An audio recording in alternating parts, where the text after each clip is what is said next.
하나님의 말씀은 요한복음 20장 24절에서 31절 말씀입니다.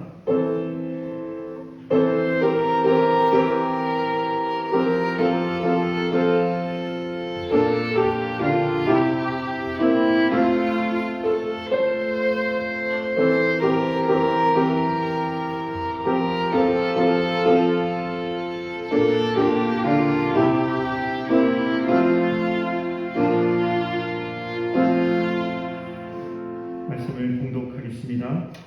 12제자 중에 하나로서 디두모라 불리는 도마는 예수께서 오셨을 때에 함께 있지 아니한지라. 다른 제자들이 그에게 이르되 우리가 주를 보았노라 하니 도마가 이르되 내가 그의 손에 못자국을 보며 내 손가락을 그 못자국에 넣으며 내 손을 그 옆구리에 넣어보지 않고는 믿지 아니하겠노라 하니라. 여드레를 지나서 제자들이 다시 집 안에 있을 때에 도마도 함께 있고 문들이 닫혔는데 예수께서 오사 가운데 서서 이르시되 너희에게 평강이 있을지어다 하시고 도마에게 이르시되 내 손가락을 이리 내밀어 내 손을 보고 내 손을 내밀어 내 옆구리에 넣어보라. 그리하여 믿음 없는 자가 되지 말고 믿는 자가 되라. 도마가 대답하여 이르되 나의 주님이시요 나의 하나님이시니이다. 예수께서 이르시되 너는 나를 본고로 믿느냐? 보지 못하고 믿는 자들은 복되도다 하시니라. 예수께서 제자들 앞에서 이 책에 기록되지 아니한 다른 표적도 많이 행하셨으나 오직 이것을 기록함은 너희로 예수께서 하나님의 아들 그리스도이심을 믿게 하려 하며 또 너희로 믿고 그 이름을 힘입어 생명을 얻게 하려 함이니라. 아멘. 우리 옆에 있는 분들이랑 인사 나누고 있는데요. 지난 주일 우리 부활절이었으니까 다시 한번 감사합니다. 예수님 부활하셨습니다. 인사하겠습니다. 감사합니다. 예수님 부활하셨습니다. 예, 우리 옆에 있는 분 다시 한번 인사했으면 좋겠어요. 예, 주님의 이름으로 사랑합니다. 인사하겠습니다. 주님의 이름으로 사랑합니다. 히브리서에 보면 예수님을 대제사장이라고 기록을 해놓고 있습니다. 예수님을 뭐라고 기록하고 있다고요? 예, 예수님을 대제사장이라고 기록을 해놓고 있습니다. 왜 예수님을 대제사장이라고 할까요? 도대체 대제사장의 사명이 어떤 사명이 있기에 예수님을 히브리 기자는 예수님을 대제사장이라고 했을까요? 대제사장에는 두 가지 사명이 있습니다. 한번 따라해 주실까요? 사면권, 예, 죄에 대한 사면권이 있습니다. 그리고 또 한 가지는요. 한번 따라해 주실까요? 축복권. 예, 대제사장이 1년에 한 번 지성소에 들어가서 이스라엘 백성 전체의 죄를 하나님 앞에 고백을 합니다. 고백을 하면서 하나님, 우리 이스라엘 모든 이들의 죄를 용서해 주십시오 라고 하나님 앞에 그 죄를 다 고하면 하나님께서 그 죄를 사해해 주십니다. 그래서 하나님께서 사해해 주신 그 대리자로서의 사명을 감당하는 게 대제사장입니다. 또 한 가지는 축복권을 가지고 있는 사람이 대제사장입니다. 여러분들이 잘 아시는 대로 민수기 6장 24, 25, 26절 말씀을 보면 여호와는 너에게 복을 주시고 너를 지키시기를 원하네. 여호와는 그 얼굴로 내게 비치사 은혜 베푸시기를 원하네. 여호와는 그 얼굴을 내게로 향하여 드사 샬롬 평강 주시기를 원하노라 라고 하는 것이 대제사장 가문의 주신 대제사장이 이스라엘 백성들을 축복할 수 있는 축복권에 대한 말씀이 기록이 되어 있는 것을 볼 수가 있습니다.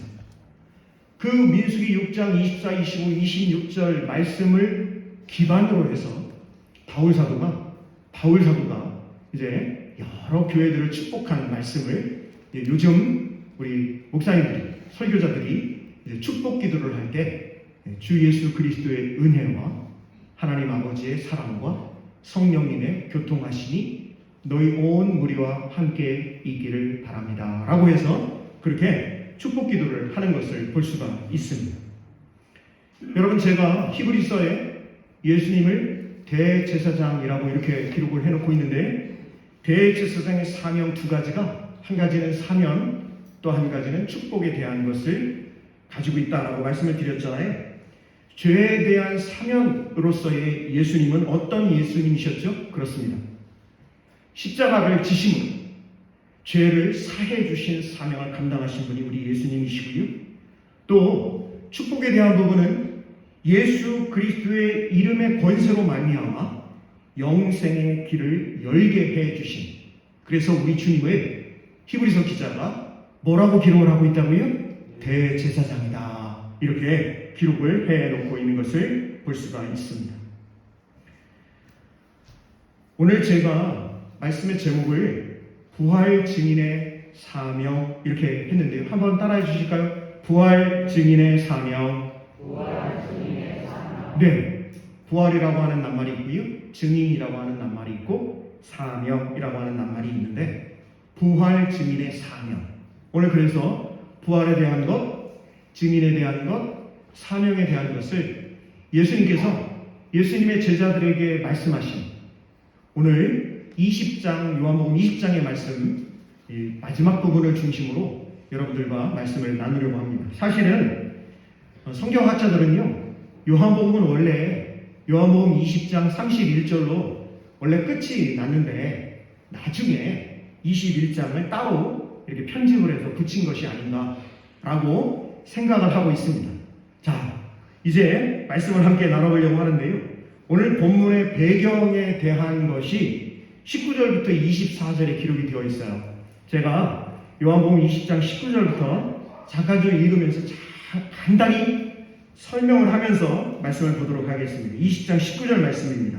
이날 곧 안식 후 첫날 저녁때에, 다시 말씀드리면 지난 주일 오후 저녁때가 된 것이죠. 예수님께서 3일 만에 부활하신 안식 후 첫날, 그날 저녁때에 제자들이 유대인들을 뭐 하고 있습니까? 유대인들을 두려워하고 있습니다. 왜 두려워하고 있죠? 그렇습니다. 유대인들이요, 특별히 사내들인 공회원들이 예수님을 십자가에 못 박아 죽이는 사건이 벌어졌거든요. 제자들의 입장에서는 얼마나 두렵고 떨리는지, 아니 세상에 우리 주님 같은 분을, 아니 그래 사내들인 공회원들이 대제사장과 율법교사, 사두개인, 바리새파, 서기관 이런 대표자들이 회의를 해서, 그것도 빌라도 총독과 작당을 해서 예수님을 십자가에 죽이다니, 너무너무 떨리고 너무너무 두려워서 지금 제자들이 유대인들을 두려워하여 모인 곳의 문들을 다 닫고 있습니다. 아무도 들어오지 못하게 하고 있습니다. 그런데 예수께서 오사 가운데 서서 이르시되 너희에게 무엇이 있을지어다? 평강이 있을지어다. 에이레네 샬롬이 있을지어다. 20절 이 말씀을 하시고 손과 옆구리를 보이시니 제자들이 주를 보고 기뻐하더라. 왜요?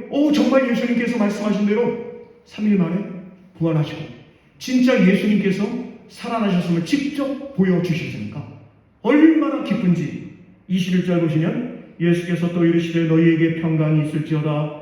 아버지께서 나를 보내신 것 같이 나도 너희를 뭐 한다 말씀하셔요? 나도 너희를 보내노라 라고 말씀을 하십니다. 이 말씀을 하시고 그들을 향하사 숨을 내쉬며 이르시되 무엇을 받으라 말씀하시죠? 성령을 받으라, 이렇게 말씀을 하시는 거예요. 우리 23절 같이 한번 읽어보겠습니다. 23절 시작. 너희가 누구의 죄든지 사하면 사하여질 것이요 누구의 죄든지 그대로 두면 그대로 있으리라 하시니라. 이런 일이 있고 난 그 사건, 이 예수님이 부활하신 예수님이 제자들을 만나시고 예수님이 부활하셨음을 보여주신 그 놀라운 일이 있었는데요. 그런데 문제는 뭐냐면 그때 도마는 그 자리에 없었던 거예요. 도마가 그 자리에 없어서 이런 반응을 보이는 것이죠. 여러분 한번 24절 25절 한번 같이 한번 읽어보겠습니다. 24, 25절입니다. 12 제자 중에 하나로서 디두모라 불리는 도마는 예수께서 오셨을 때에 함께 있지 아니한지라. 다른 제자들이 그에게 이르되 우리가 주를 보았노라 하니 도마가 이르되 내가 그의 손에 못자국을 보며 내 손가락을 그 못자국에 넣으며 내 손을 그 옆구리에 넣어보지 않고는 믿지 아니하겠노라 하니라.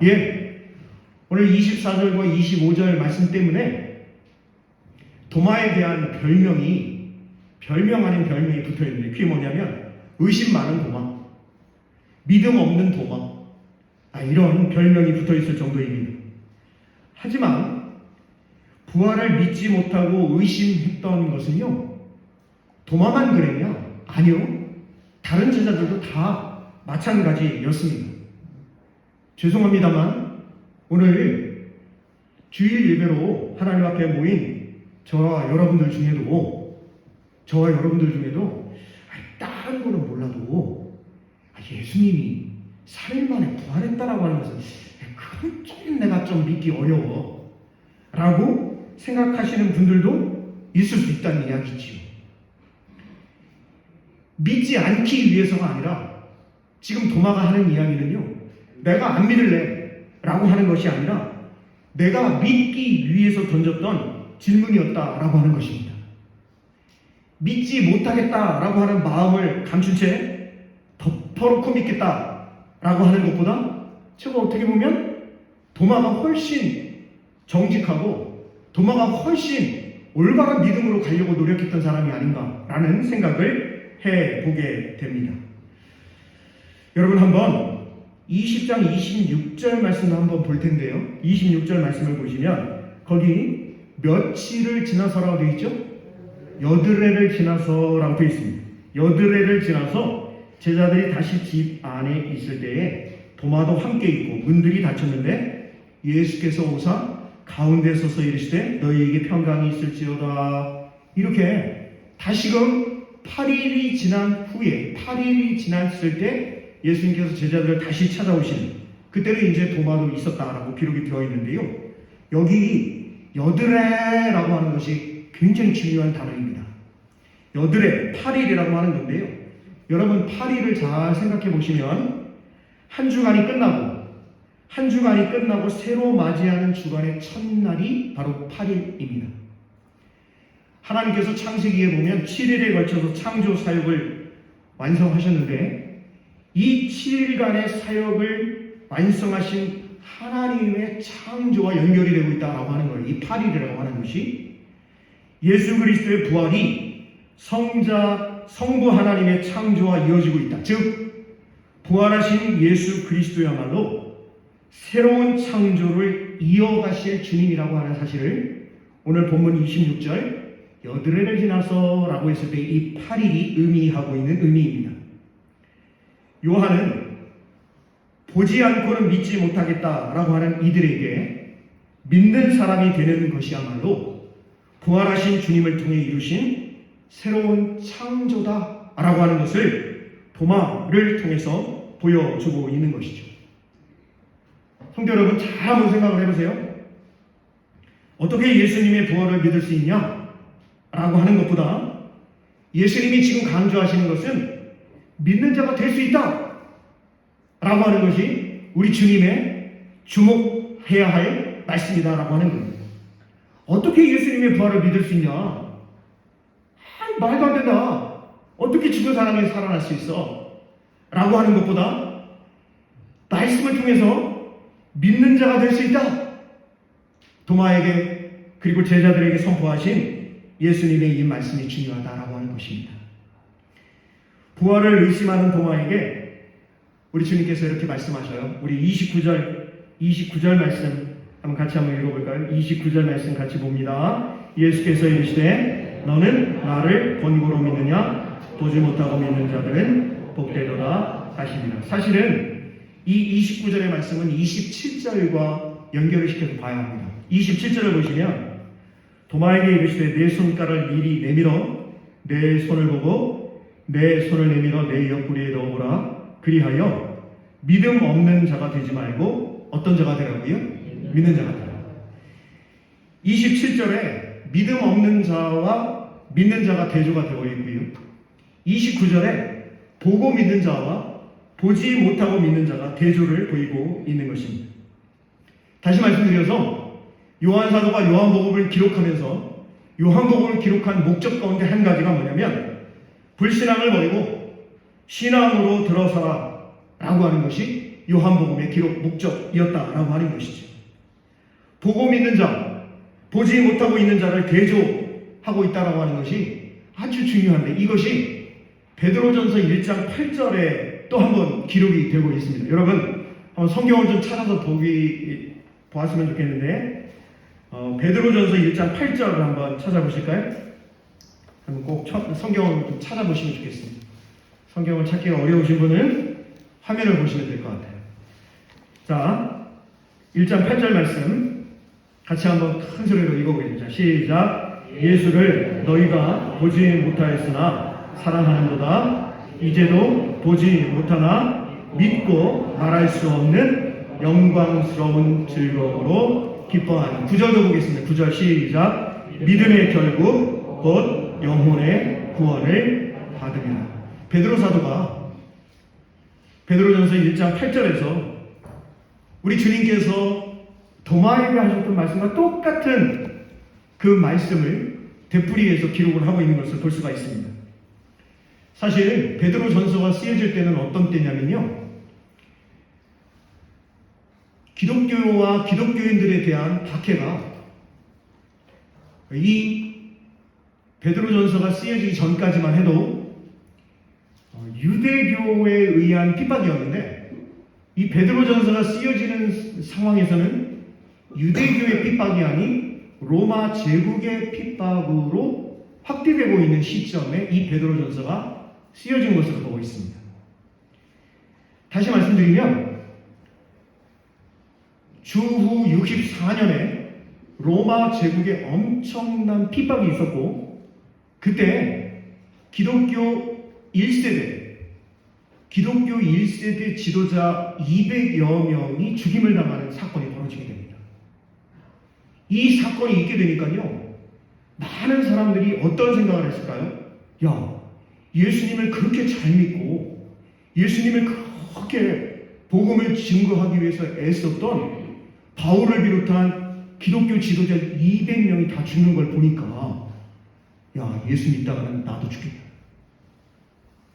예수 믿다가는 우리 집안 완전히 박살나겠다. 아, 너무 무섭다. 너무 힘들다. 나 예수님 믿지 않을래. 나 유대교로 돌아갈래.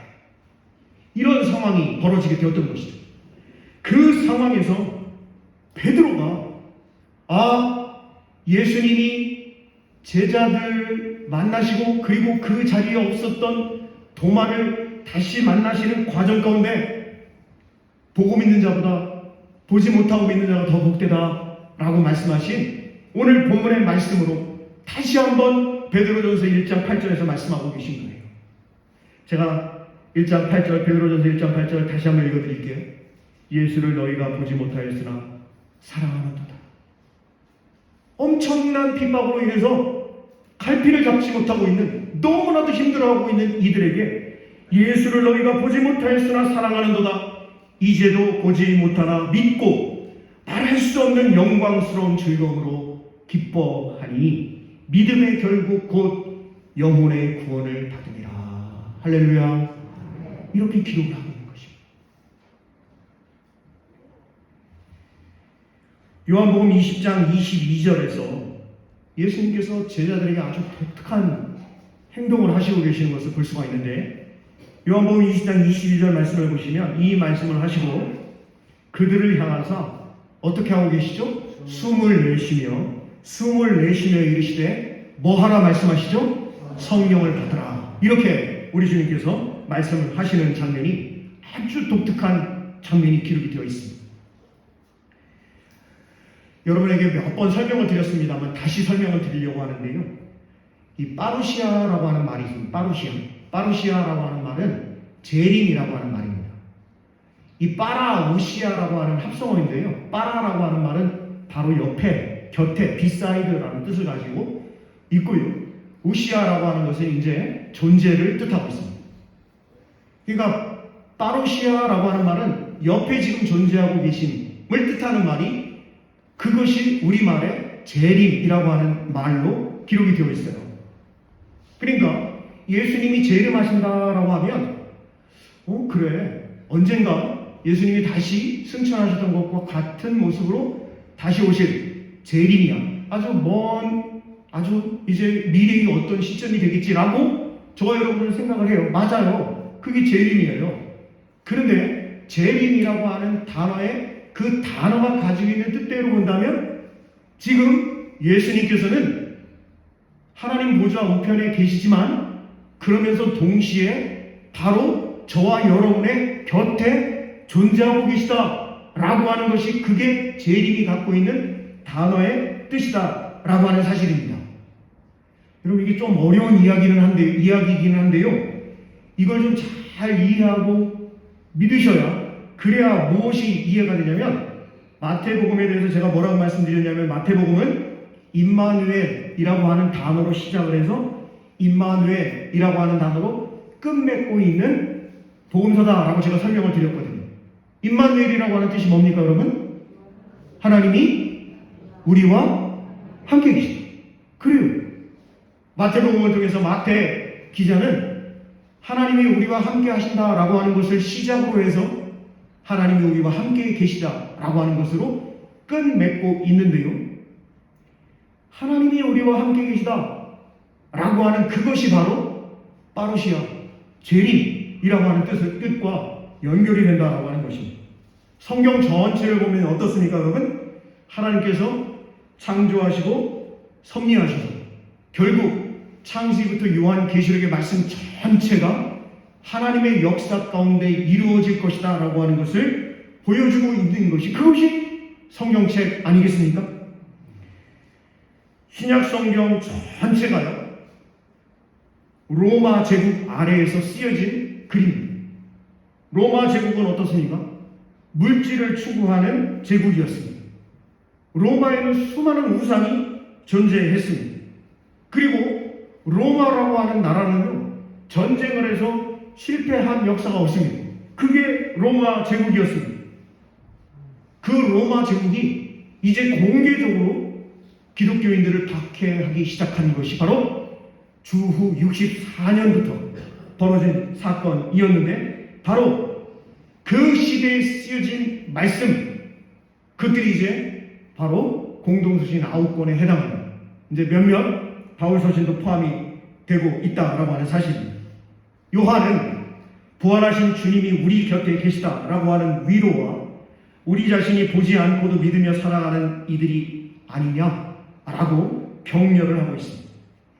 예수님의 제자들이야 눈으로 직접 예수님을 보았으니 그들은 예수님을 잘 믿었겠지라고 생각을 하시면서 솔직히 2000년이 지난 상황에서 저와 여러분 우리 모두가 기독교인들이 부활에 대한 소망으로 살아간다라고 하는 것이 사실은 참 요한하다라고 여겨지는 것이 어떻게 생각해보면 당연하지 않겠습니까? 그런데 요한은요 이렇게 요한복음을 결론을 내고 있습니다. 제가 아까 설명을 드린 대로 요한복음이 사실은 20장 31절로 다 끝났는데 21장인데 나중에 이렇게 첨가된 것으로 보고 있다고 말씀을 드렸잖아요. 그래서 사실 30절과 31절, 요한복음 20장 30절과 31절이 요한복음의 마지막 결론으로 보고 있습니다. 우리 30절, 31절 말씀을 같이 한번 읽어보도록 하겠습니다. 같이 봅니다. 예수께서 제자들 앞에서 이 책에 기록되지 아니한 다른 표적도 많이 행하셨으나 오직 이것을 기록하면 너희로 예수께서 하나님의 아들 그리스도이심을 믿게 하려 함이요 또 너희로 믿고 그 이름을 힘입어 생명을 얻게 하려 함이니라. 할렐루야. 여러분 보세요. 예수님의 부활의 의미와 목적은 우리로 믿고 예수님을 믿는데 예수님이 십자가에 죽으셨지만 3일 만에 부활하신 부활의 주님이심을 믿고 그 이름을 힘입어 한번 따라해 주실까요? 생명을 얻게 하려 하시니라. 예수님의 부활의 의미와 목적이 저와 여러분으로 영원한 생명, 영생을 얻게 하시려는 하나님의 놀라운 사랑이다라고 하는 것을 이 시간 저와 여러분이 마음속 깊이 고백하실 수 있기를 간절히 소망합니다. 여러분 보세요. 예수님께서 부활하신 다음에요, 제일 먼저 찾아간 이들이 바로 예수님의 제자들이셨잖아요. 예수님의 제자들을 찾아가시고 그들의 실망하고 그들의 좌절하고 그들이 무서워하고 두려워하는 그들을 용기 있게끔, 그들의 믿음을 다시금 회복할 수 있게끔 그렇게 우리 주님께서 말씀을 하고 계셔요. 여러분 한번 보실까요? 21절 말씀을 같이 한번 읽어보겠습니다. 21절 말씀 같이 봅니다. 자, 시작. 예수께서 또 이르시되 너희에게 평강이 있을지어다. 아버지께서 나를 보내신 것 같이 나도 너희를 보내노라. 이렇게 말씀하시죠. 아버지께서 나를 보내신 것처럼 이제 나도 너희를 보낸다. 부활의 증인으로 살아가라 라고 하는 것이거든요. 제가 성경을 한 군데 읽어드릴 테니까 잘 한번 들어보시길 바랍니다. 베드로가 고백하는 내용이에요. 예. 이 예수를, 그러니까 3일 만에 부활하신 이 예수를, 그러니까 십자가에 달리신 이 예수를 하나님이 살리신지라 우리가 다 이 일의 증인이로다. 이렇게 사도행전 2장 32절에 기록하고 있어요. 제가 다시 한번 읽어드릴게요. 이 예수를 하나님이 살리신지라 우리가 다 이 일에, 한번 따라해 주실까요? 증인이로다. 우리가 다 이 일의 증인이로다. 베드로가 그렇게 수많은 사람 앞에서 복음을 전하고 설교를 하고 있는 모습을 볼 수가 있습니다. 자, 여러분 보세요. 제가 오늘 말씀의 제목을 부활 증인의 사명이라고 말씀을 드렸거든요. 부활에 대한 것을 우리가 잘 알고 잘 믿고, 그리고 그 부활의 증인으로 살아가면 부활 증인으로서의 사명이 있다는 거예요.